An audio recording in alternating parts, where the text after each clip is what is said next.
Hey there, I'm Clark. Welcome back to Daddy Guy's Kitchen. We're pulling together my son's mid-morning solids meal. Got a nice bottle ready to go to wash it all down. And while I get things ready, I want to talk a little bit to you about a few headlines that caught my eyes from the last couple of days relevant to parenting and feeding and all that kind of good stuff. But before we dive in and get Vaughn down here to have a little chat and chew with you, I'm just going to pull the lunch together. So I've got my handy-dandy Daddy's Best Friend store-bought pouch of just butternut squash with cinnamon warming up in a cup of warm water here.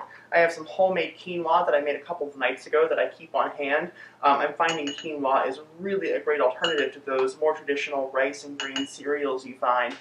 And I have just a little piece of avocado. I've been cutting into an avocado for several days now, and I just do a little bit of a fine dice on my avocado and then take the back of my knife and smash, smash, smash. I'm going to squeeze a little bit of that in there, and now we have a beautiful melange to offer our boy when he gets down here. So here we are up from our nap. We've been munching away on this delicious lunch that we pulled together here. And as promised, we're going to have a little chat and chew and talk about a couple of news articles that caught my... Oh, hello!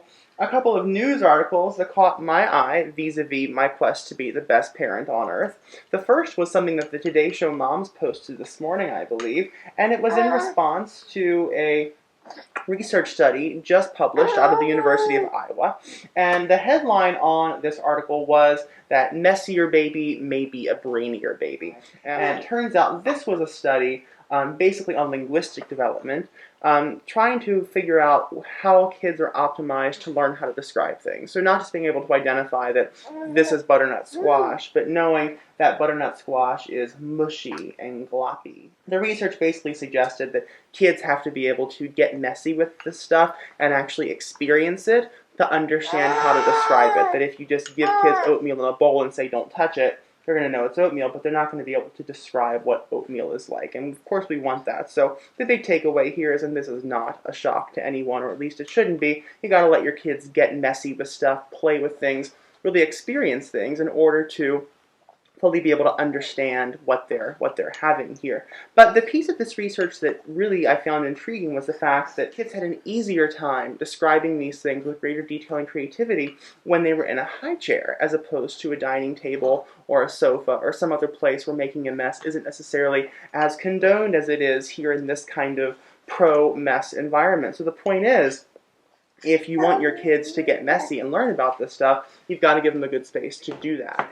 The second article that I found really just exciting and actionable was from the Huffington Post, and the headline was, "Is poi, P-O-I, poi, the ideal baby food?" Now, boy, poi, you put the words ideal baby food in an article right now, this daddy guy is going to glom onto it, because I'm just really trying to make sure we're doing this solid food thing right. You know how important food is in this house.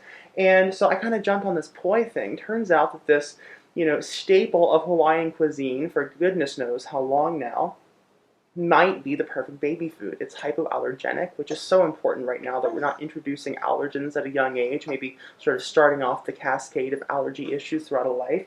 It is chock full of calcium and iron, and these are the two things that we're always on the hunt for, trying to make sure we have enough going into our little guys' mouths, especially the iron part. And it's full of probiotics, which at this early age where their sort of gut flora is still developing, you want to introduce these healthy bacteria to help them break down their food. So probiotics, iron, calcium, and it's hypoallergenic. I'd say we're loving poi. It's also a very exotic flavor, and I'm all about introducing new crazy flavors early to help... Where are you going there? To help encourage and develop that sense of culinary adventurism and discovery. Sure, but I have gone online and done a little scavenging. It wasn't the easiest thing to find, believe it or not, but if you go to tarobrand.com, T-A-R-O brand.com, you will find poi powder in many different shapes, sizes, and varieties. So I'm actually going to order a bag today, and in a couple of days when it's in, we'll do a little poi taste test and see how this whole thing pans out. But I'm feeling very hopeful about the poi right now. And it's a holiday, so we can have our poi and say, "Mele Kaliki Maka" is the thing to say on a bright Hawaiian Christmas day.